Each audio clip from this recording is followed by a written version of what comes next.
وَإِذْ قَالَتِ الْمَلَائِكَةُ يَا مَرْيَمْ، اب بات شفٹ ہو گئی ہے، حضرت یحییٰ علیہ السلام کا تو مسئلہ ہو گیا کلیئر کہ اللہ تعالیٰ نے حضرت زکریا کو اولاد دی ہے، اور یہ بھی کہہ دیا کہ یہ ایک کلمہ ان قریب اللہ کا آنے والا ہے، اس کی تصدیق کریں گے، یعنی عیسیٰ ابن مریم کی۔ اب جو ہے نا وہ گفتگو کا رخ جو ہے وہ حضرت عیسیٰ علیہ السلام کی پیدائش کی طرف آ رہا ہے۔ یاد کرو وقت جب فرشتوں نے کہا مریم سے، یا مریم ان اللہ اصطفاکی، کہ بے شک اے مریم اللہ تعالیٰ نے تجھے چن لیا ہے، وطہرکی، اور تجھے پاک کر دیا ہے،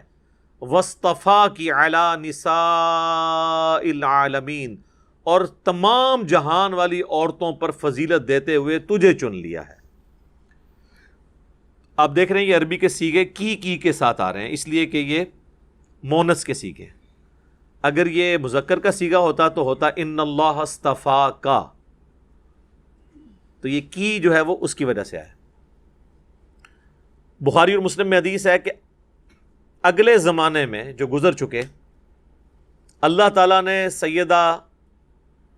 مریم کو تمام جہان والوں پر فضیلت دی تھی، اور مزے کی بات ہے اس حدیث کے راوی سیدنا علی ہیں، اور یہ حدیث بخاری میں بھی ہے اور مسلم میں بھی، اور حضرت علی کی عقیدت اس اعتبار سے بھی تھی کہ ان کی ماں کا ذکر اس میں آیا، منہ بولی ماں۔ نبی علیہ السلام فرمایا کہ اگلے زمانے میں اللہ تعالیٰ نے تمام جہان والوں پر مریم بنت عمران کو فضیلت دی تھی،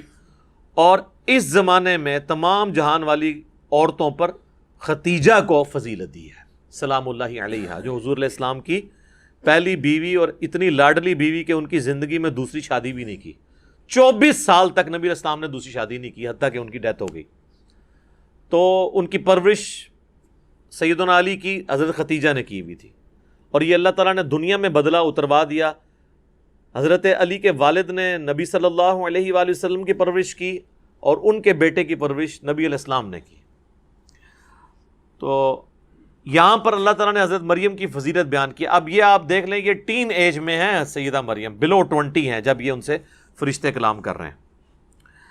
یا مریم اقنتی لربکی واسجدی وارکعی مع الراکعین، اے مریم خلوص کے ساتھ عبادت کر اپنے رب کے لیے، اسی کے لیے سجدہ کر اور رکوع کر رکوع کرنے والوں کے ساتھ، یعنی جماعت کے ساتھ نماز۔ ظاہر ہے کہ رہری وہ ہیکل سلمانی میں تھی، تو وہاں پہ تو ظاہر ہے وہ خانقاہ تھی، جس طرح بیت اللہ شریف میں کوئی عورت ہوگی تو وہ تو نماز تو جماعت کے ساتھ ہی پڑھنی ہوگی، اگرچہ صف علیحدہ ہوگی، وہ پورشن علیحدہ ہوگا، لیکن جماعت کے ساتھ نماز ادا کی جائے۔ اچھا، یہ ورکعوا مع الراکعین اکثر آتا ہے کہ رکوع کرنے والوں کے ساتھ رکوع کرو۔ اس حوالے سے جو تفسیر میں یعنی باتیں ملتی ہیں وہ یہ ہے کہ اہل کتاب میں ایسے لوگ بھی تھے جو رکوع کو نماز کے حصے کے طور پر چھوڑ چکے تھے، ایبسلیٹ ہو چکا تھا۔ سجدے کو تو نماز کا حصہ مانتے تھے، لیکن رکوع کو وہ سکپ کر دیتے تھے، تو اس لیے زیادہ تر آپ دیکھیں کہ رکوع کرنے کے اوپر زور دیا گیا، اور رکوع بھی آپ دیکھ لیں آلموسٹ سجدے کی فارم ہے۔ اسی لیے بخاری مسلم میں آتا ہے نا کہ جب نبی صلی اللہ علیہ وآلہ وسلم سواری پر قرآن پڑھ رہے ہوتے تھے تو سجدہ تلاوت سر کے اشارے سے یوں کر لیتے تھے، اس کے لیے ماتھا نیچے لگانا یا بالکل جھکنا بہت زیادہ وہ ضروری نہیں ہے، ہلکا سا ٹو باؤ ڈاؤن بھی کافی ہے۔ ذالک من انباء الغیب، اے نبی صلی اللہ علیہ وآلہ وسلم یہ ہیں غیب کی خبریں، نوحیہ الیک، جو ہم آپ کی طرف وحی کرتے ہیں۔ یعنی نبی صلی اللہ علیہ وآلہ وسلم امی تھے، لکھنا پڑھنا نہیں جانتے تھے، کسی کی شاگردگی انہوں نے اختیار نہیں کی، اللہ تعالیٰ ان کو سکھاتا تھا، اس کے باوجود وہ اپنی پیدائش سے کتنے پرانے واقعات، 500، یہ کم از کم تو یہ 500 سال پرانا واقعہ تو ہے نا، یہ تقریباً 600 سال کہہ لیں آپ، تو یہ نبی صلی اللہ علیہ وآلہ وسلم کو وحی کے ذریعے بتایا گیا۔ تو اللہ تعالیٰ فرما رہا ہے کہ یہ اس بات کی دلیل ہے کہ اللہ تعالیٰ کے آپ پیغمبر ہیں، کہ آپ ان کو وہ باتیں بتا رہے ہیں جو آپ کی پیدائش سے اتنا عرصہ پہلے کی ہیں، اور یہ آپ کے پاس غیب کی خبر آتی ہے۔ وَمَا كُنْتَ لَدَيْهِمْ إِذْ يُلْقُونَ أَقْلَامَهُمْ، اور اے نبی علیہ السلام آپ اس وقت اس زمانے میں 600 سال پہلے جب یہ ایک چھوٹا سا جھگڑا ہوا، آپ اس جھگڑے میں موجود نہیں تھے۔ وہ جھگڑا کیا تھا؟ ایہم یکفل مریم، کہ کون مریم کی کفالت کرے گا، اس کے لیے قلمیں ڈالی گئی۔ اب یہ اسرائیلی روایات میں ملتا ہے، مختلف قسم کے اقوال ہیں۔ ایک قول یہ بھی ملتا ہے کہ سیدہ مریم چونکہ ایک اللہ تعالیٰ کی طرف سے ایک اسپیشل گفٹ تھی ان کی والدہ کے لیے، تو وہاں پر جو خانقاہ پہ اور لوگ تھے، ہر ایک کی خواہش تھی کہ ہم اس بچی کو گود لے لیں اور اس کی پرورش کریں، اور اس میں حضرت زکریا علیہ السلام بھی شامل تھے جو ان کے خالو بھی لگتے تھے۔ تو پھر طے پایا کہ دریا میں قلم ڈالی جائے گی، جس کی قلم پانی کے بہاؤ کے ساتھ چلے گی وہ تو ظاہر ساری چلیں گی، جس کی اپوزٹ چلے گی نا وہ پرورش کرے گا سیدہ مریم کی، اور یہ اس چیز کی انڈیکیشن ہوگی کہ اللہ تعالیٰ کی طرف سے غیبی تائید اس کو حاصل ہے۔ تو صرف حضرت زکریا علیہ السلام کی قلم جو ہے وہ پانی کے اگینسٹ چلی تھی، لیکن اس کی ڈیٹیل قرآن میں نہیں آئی ہے، لیکن اشارتاً ذکر ہے کہ جب وہ کلمے ڈال رہے تھے، اے نبی آپ تو اس وقت وہاں موجود نہیں تھے، اس کے باوجود آپ اس واقعے کو رپورٹ کر رہے ہیں جبکہ آپ لکھنا پڑھنا بھی نہیں جانتے۔ تو اس بات کی دلیل ہے کہ اللہ تعالیٰ کی طرف سے آپ کے پاس وحی آتی ہے۔ وَمَا كُنْتَ لَدَيْهِمْ إِذْ يَخْتَصِمُونَ، اور جب وہ جھگڑ رہے تھے اس معاملے میں آپ وہاں موجود نہیں تھے۔ اس سے عقیدہ حاضر و ناظر بھی کلیئر ہو گیا جی۔ اس پہ ویسے میری ڈیٹیل ویڈیو ہے، مسئلہ نمبر 7۔ وہ یہاں تک کلیم کرتے ہیں کہ نبی صلی اللہ علیہ وآلہ وسلم اگلی امتیں جو گزر چکی ہیں ان پہ بھی حاضر و ناظر تھے روحانی طور پر۔ ابھی بھی وہ کہتے ہیں کہ جی ہم کہتے ہیں جسمانی طور پہ، ہم کب کہتے ہیں کہ جسمانی طور پہ نبی صلی اللہ علیہ وآلہ وسلم یہاں موجود ہیں،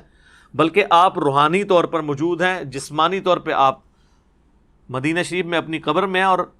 آپ جو ہے وہ اپنے تصرف سے پوری دنیا کو دیکھ رہے ہیں۔ دلیل مانگیں تو دلیل ان کے پاس کوئی نہیں ہے، دلیل ماننے کے اوپر 295C ہے۔ کوئی دلیل پہ قرآن و سنت سے ہونی چاہیے، اس کو اپنی طرف سے بنا، تو وہ پھر اس قسم کے دلائل وہ جو ہے نا ان کے رد کے لیے کافی ہیں کہ نبی علیہ السلام کو کہا جا رہا ہے آپ وہاں پہ موجود نہیں تھے، وہ کہتے ہیں جی یہ آپ اس بات کو سمجھے نہیں ہیں۔ یہی تو، یہ اس سے تو علم غیب کا جو عقیدہ وہ والا حاضر و ناظر، ایک تو علم غیب والا عقیدہ تو درست ہے کہ جو اللہ بتاتا ہے، وہ کہتے ہیں حاضر و ناظر اس سے ثابت ہو رہا ہے کہ اللہ تعالیٰ فرما رہا ہے کہ اے نبی 600 سال پہلے ایک واقعہ ہوا، آپ وہاں پہ موجود نہیں تھے، اس کے باوجود آپ یہ بتا رہے ہیں اللہ، یہاں تو لکھا ہے کہ اللہ کی غیبی خبر کی وجہ سے، وہ کہتے ہیں نہیں، اس کے اندر امپلائیڈ ہے کہ آپ وہاں موجود نہ ہو کر بھی عالم ارواح میں اس واقعے کو ہوتا ہوا دیکھ رہے تھے۔ لکھا کہاں ہوا ہے؟ کوئی نہیں۔ ہم کہتے ہیں یہاں پہ تو لکھا ہے کہ وہاں پہ آپ موجود نہیں تھے، وہ کہتے ہیں یہ لکھا ہے نا کہ موجود نہیں تھے، یہ تو نہیں لکھا کہ دیکھ نہیں رہے تھے۔ چلو حاضر و ناظر میں سے آدھا عقیدہ تو فارغ ہو گیا نا، حاضر تو ختم ہو گیا۔ وہ کہتے ہیں ناظر تو تھے، ناظر کو بھی ختم کرتے ہیں جی، یہ جو آپ نے غلط عقیدہ گھڑا ہے۔ قرآن میں ایک آیت ایسی ہے جس میں اللہ تعالیٰ نے دونوں چیزوں کی نفی کر دی ہے، اور وہ ایک آیت میرا خیال ہے اسی لیے اللہ تعالیٰ نے امت کی ہدایت کے لیے قرآن کو بھیجا ہے۔ سورۃ القصص میں اللہ تعالیٰ نے سیم یہی گفتگو حضرت موسیٰ علیہ السلام کے بارے میں کی، کیونکہ موسیٰ علیہ السلام تو نبی علیہ السلام سے آلموسٹ آپ سمجھ لیں 2000 سال پہلے ہیں، 1400 قبل مسیح حضرت موسیٰ علیہ السلام کا زمانہ ہے، اور اوپر کے 600 سال ڈال لیں تو نبی صلی اللہ علیہ وآلہ وسلم سے 2000 سال پہلے حضرت موسیٰ علیہ السلام کے سارے واقعات ہوئے ہیں، اور قرآن میں سب سے زیادہ آپ کو پتہ ہے ذکر حضرت موسیٰ علیہ السلام کا ہے انبیاء میں سے، چونکہ وہ صاحب امت پیغمبر بھی تھے۔ تو اللہ تبارک و تعالیٰ نے اسی کانٹیکسٹ میں کئی ایک جگہ پہ یہ یعنی گفتگو آئی ہے۔ سورۃ القصص جو ہے نا جی، اس میں اللہ تعالیٰ نے ایک کنکلوڈنگ آیت نازل فرمائی ہے جس میں ان دونوں چیزوں کی نفی ہوئی ہے۔ سورۃ القصص کی آیت نمبر ہے 44، جس میں اللہ تعالیٰ نے فرمایا کہ وَمَا كُنْتَ بِجَانِبِ الْغَرْبِيِّ، آپ مغرب کی جانب نہیں تھے، کوہ طور کے مغرب کی جانب،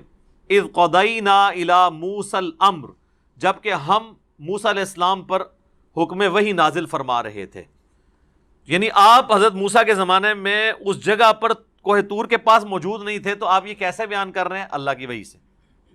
وَمَا كُنْتَ مِنَ الشَّاهِدِينَ، اور نہ ہی آپ دیکھنے والوں میں شامل تھے، نہ موجود تھے نہ دیکھ رہے تھے، یعنی نہ حاضر تھے نہ ناظر تھے۔